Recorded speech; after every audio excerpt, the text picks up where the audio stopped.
Parachute બનાવ્યું છે ભાઈએ, ખૂબ સરસ. જો કોથળી છે, એમાં દોરો બાંધ્યો છે અને સાથે સાથે નીચે છે એને કપ રાખ્યો છે. પેરાશૂટ એટલે શું ખબર?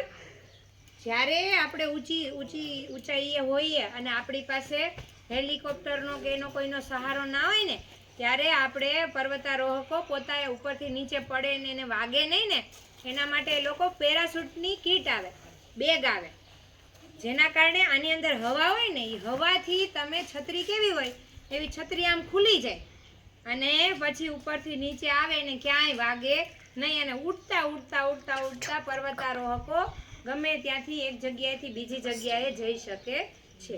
તો અહીંયા ભાઈએ પણ એવું સરસનું પેરાશૂટ બનાવ્યું છે. કેવી રીતે આનો ઉપયોગ કરીશ ભાઈ તું? ઓલા પણ ત્યાં ઉપર જઈશ.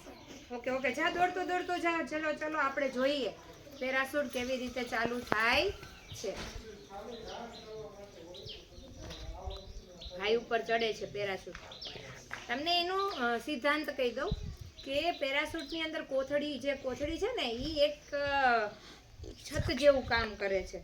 છત્રીમાં કેવી રીતે છત હોય એવી રીતનું કામ કરે છે, બરાબર? તો એ છતનું કામ કરે. એ છત જે છે એની અંદર શું હોય? હવા ભરાય છે.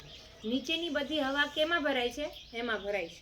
એના કારણે એ પવનની સાથે આમ એકદમ હવાની સાથે અંદર હવા ભરાઈ જાય એટલે એ હવા છે એ આ રીતે હવા ભરાતા ભરાતા નીચે ઉડતા ઉડતા એ આવી શકે છે.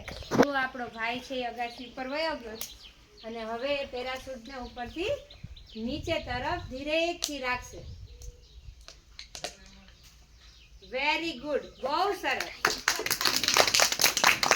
ભલે એ ભટકાતું આવ્યું પણ એની અંદર શું ભરાણું? કોથળીમાં શું ભરાણું? હવા ભરાણી. એના કારણે તે ઉડતું ઉડતું નીચે આવી શક્યું. એટલે હવાના કારણે ઘણા બધા અકસ્માતો છે ને નિવારી શકાય છે.